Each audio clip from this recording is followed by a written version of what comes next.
दोस्तों, हमारी आज की कहानी एक सर्वाइवल थ्रिलर पर बेस्ड है जहां हमारे लीड एक्टर का सामना पैसिफिक ओशन में मौजूद कुछ खूंखार चीजों से होता है। पानी के नीचे वो लोग कब तक बच पाएंगे ये किसी को नहीं पता। तो कहानी की शुरुआत एयरपोर्ट से होती है। विस्ता एयरलाइन की फ्लाइट जो कि लैक्स से होकर लॉस केबल्स जा रही है, उसे बोर्ड करने के लिए पैसेंजर उसमें चढ़ते जा रहे हैं। इनमें से एक पैसेंजर एवा भी होती है जो कि बड़े पॉलिटिशियन की बेटी थी।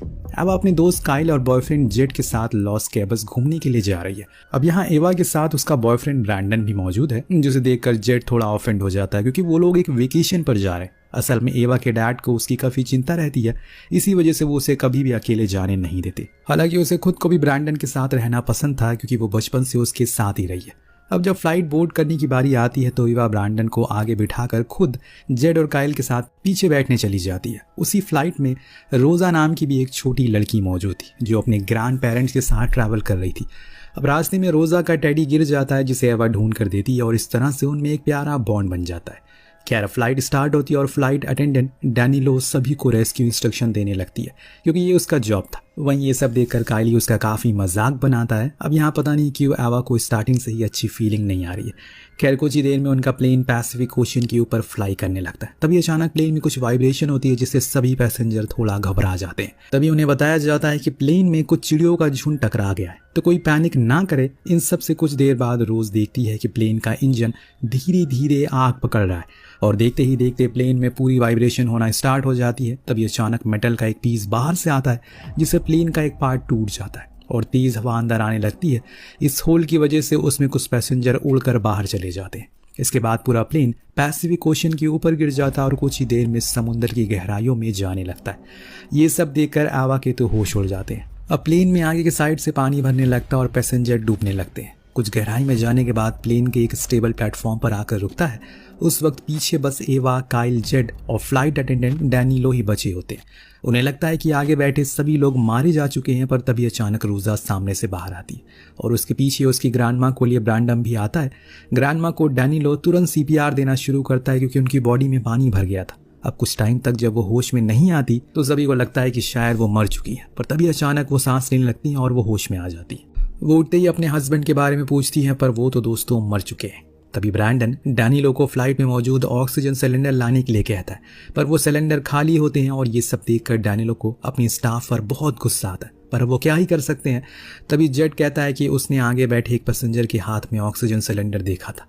ये सुनकर ब्रैंडन उस सिलेंडर को लेने के लिए जाता है। तभी ग्रैंड माँ ब्रैंडम से उसके हस्बैंड की कैब भी लाने के लिए कहती है ताकि वो उसे आखिरी निशानी के तौर पर अपने पास रख सके। इन सब के बाद ब्रैंडन फ्लाइट के आगे के हिस्से में जाता है। उसे ऑक्सीजन सिलेंडर और कैब दोनों मिल जाते हैं, लेकिन तभी उस पर एक टाइगर शार्क अटैक कर देती है। असल में फ्लाइट में हुए होल की वजह से वो शार्क प्लेन के अंदर आ गई थी। इधर दूसरी तरफ एवा ब्रैंडन के वापस आने का इंतजार कर रही होती है। कुछ देर बाद ब्रैंडन जब वापस आता है तो उन्हें अब सामान देता है। वो एवा से कहता है कि वो घबराए नहीं, कुछ ही देर में रेस्क्यू टीम वहां आ जाएगी। पर तभी अचानक वहां वो शार्क ब्रैंडन को पानी में खींच ले जाती है।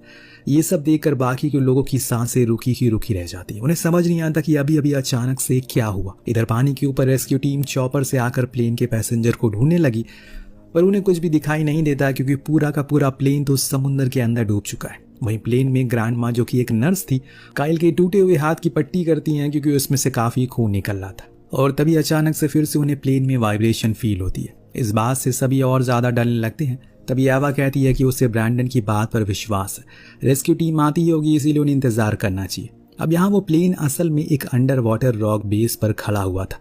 अब वो जगह से खिसक रहा है। कुछ देर में प्लेन तेजी से खिसक कर रॉक के एंड पर आ जाता है, जिसकी वजह से अब पानी और अंदर तक आ चुका है। अगर वो प्लेन उस रॉक से गिरा तो वो सभी समुद्र की गहराई में चले जाएंगे, जहां से बचना नामुमकिन होगा, जिसका मतलब था कि उन्हें वहां से निकलना ही होगा। पर सवाल था कि कैसे, क्योंकि बाहर तो शार्क थी और वो उसी मौके का इंतजार कर रही है कब वो बाहर निकले और वो उन्हें अपना खाना बनाए।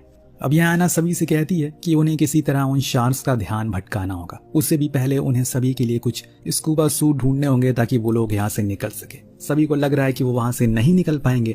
तभी एवा वॉशरूम जाती है और वहां बहुत रोती है क्योंकि शायद उसे खुद भी पक्का विश्वास नहीं था कि वो बच पाएगी या नहीं।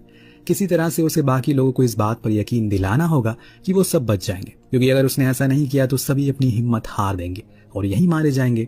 वहीं दूसरी तरफ चॉपर से अब भी लोग उस प्लेन को लगातार ढूंढ रहे।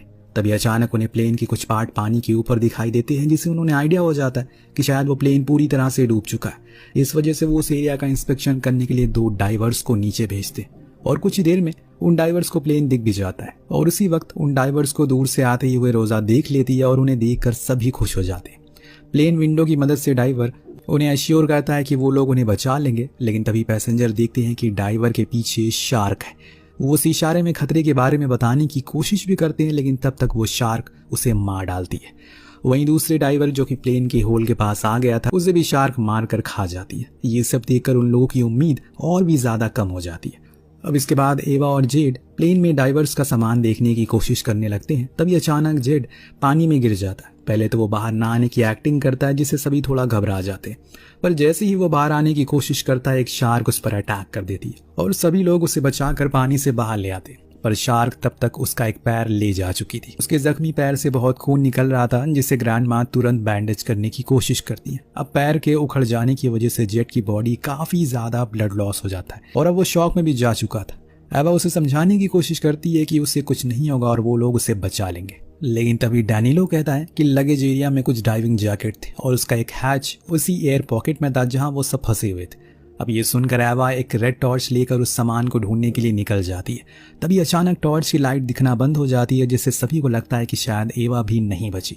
लेकिन तभी वो उस डाइविंग बैग को लेकर बाहर निकलती है, जिसे देखकर सभी खुशी से पागल हो जाते हैं। उस स्कूबा बैग में सिर्फ 4 ही जैकेट होती है, जो कि सभी के लिए पर्याप्त नहीं थी। पर इतनी देर में जेड इस दुनिया को छोड़कर चला जाता है, जो देखकर एवा मायूस हो जाती है और रोने लगती है, क्योंकि उसने उसके साथ बहुत से सपने देखे थे जो शायद अब कभी भी पूरे नहीं हो पाएंगे। ये सब देखकर ग्रैंड माँ एवा को समझाती है, क्योंकि वो उस ग्रुप की सबसे मेन प्लेयर थी। असल में एवा ने बचपन में ही अपनी मॉम को खो दिया था और आज कुछ ही पलों में उसने अपने खास दोस्त ब्रैंडन और अपने बॉयफ्रेंड जेड को भी खो दिया। वो ये सब सोच ही रही होती है कि एक बार फिर प्लेन में वाइब्रेशन होना शुरू होती है। असल में प्लेन का वो हिस्सा जो रॉक से बाहर की तरफ लटका हुआ था, अब वो धीरे धीरे टूट रहा है सी प्रेशर की वजह से, जिसका उन्हें जल्द से जल्द यहाँ से निकलना होगा, वरना वो सभी डीप सी में चले जाएंगे। अब यहाँ एवा सभी को समझाती है कि उन्हें बबल्स क्रिएट करके शार्क को दूर रखना होगा, क्योंकि उनके पास सिर्फ 2 ही ऑक्सीजन सिलेंडर है और इस वजह से वो एक रोजा को देंगे, दूसरे से वो सभी मैनेज करेंगे। उन सभी को किसी भी तरह करके प्लेन के आगे वाले होल से बाहर निकलना होगा और उसके बाद उन्हें जैकेट में लगे रेड स्विच को दबाना होगा, जिससे वो बिना किसी प्रॉब्लम के सरफेस तक पहुंच जाएंगे। इन सभी बातों से काइल बहुत ज्यादा घबरा रहा है। वो जानता था कि वो ये नहीं कर पाएगा। एवा उसके बाद भी उसे समझाने की कोशिश करती है। वहीं ग्रैंड माँ एवा से रोजा का ध्यान रखने के लिए कहती है, क्योंकि उन्होंने अपनी डेस्टिनी एक्सेप्ट कर ली थी। वो जानती थी कि वो उनके ग्रुप के रफ्तार को धीरा करेंगे, इस वजह से उन्होंने वहीं रुकने का डिसाइड किया। इतनी देर में प्लेन का आगे वाला हिस्सा पूरी तरह से टूटकर अलग हो जाता है और पानी के और अंदर तक जाने लगता है। ये देखकर एवा रोज को लेकर आगे चली जाती है और डैनिलो और काइल उसके पीछे आ रहे होते हैं। तभी अचानक से काइल को डर लगने लगता है और वो वापस एयर पॉकेट में आ जाता है। अब डैनिलो भी उसे समझाने के लिए वापस आता है, लेकिन इसी वक्त अचानक से एक शार्क काइल पर अटैक कर देती है, जो देखकर डैनिलो तुरंत एवा और रोज के पास वापस आ जाता है। अब प्लेन से बाहर जाने से पहले डैनिलो और एवा ऑक्सीजन सिलेंडर से ऑक्सीजन लेते हैं और एवा रोज को डैनिलो के साथ आगे जाने के लिए कहती है। अब प्लेन के होल में से निकलकर डैनिलो और रोज अपना रेड स्विच दबा देते हैं और बाहर की तरफ जाने लगते हैं। तभी अचानक पूरा का पूरा प्लेन तेजी से नीचे जाने लगता है, जिस पर अब एवा बाहर निकलने की कोशिश करती है तो रास्ते में उसे एक शार्क मिल जाती है, जो उसी की तरफ बढ़े जा रही थी। पर वो एकदम शांत खड़ी रहती है, जिस वजह से शार्क वहां से दूसरी तरफ चली जाती है। अब प्लेन जैसे ही डीप सी में जा रहा होता है, एवा भी पीछे की तरफ पुल हो रही थी और वो बड़ी ही मुश्किल से खुद को प्लेन से एग्जिट कर पाती है और वहां से बाहर निकल आती है। इसके बाद वो ऊपर आने की कोशिश करने लगी, लेकिन उसके पास इस वक्त ऑक्सीजन सिलेंडर है ही नहीं। इस वजह से बीच में ही उसकी बॉडी की पूरी ऑक्सीजन खत्म हो जाती है। वो बेहोश हो जाती है और कुछ देर बाद अचानक से उसे होश आता है और वो पानी के बाहर थी। उस वक्त वो डैनिलो और रोजा को आवाज देने की कोशिश करती है, पर कोई भी वहां नहीं होता, जिस पर उसे लगता है कि शायद उन्हें शार्क ने खा लिया। लेकिन तभी अचानक वो रेस्क्यू चॉपर वहां आता है और फाइनली एवा को रेस्क्यू कर लिया जाता है। उस चॉपर में दोस्तों रोजा और डैनिलो पहले से मौजूद थे और सभी एक दूसरे को देखकर बहुत खुश होते हैं। जब रोजा अपनी ग्रैंड माँ के बारे में पूछती है तो एवा उसे सच बता देती है, जिस पर वो बहुत दुखी होती है। पर एवा की बहादुरी की वजह से वो लोग आज बच पाए, वरना उस प्लेन से निकलना नामुमकिन था। और इसी के साथ ये कहानी यहीं पर खत्म हो जाती है। ये काफी मजेदार कहानी थी, तो आपको कैसी लगी हमें कमेंट करके जरूर बताएगा। मिलते हैं अगली वीडियो में।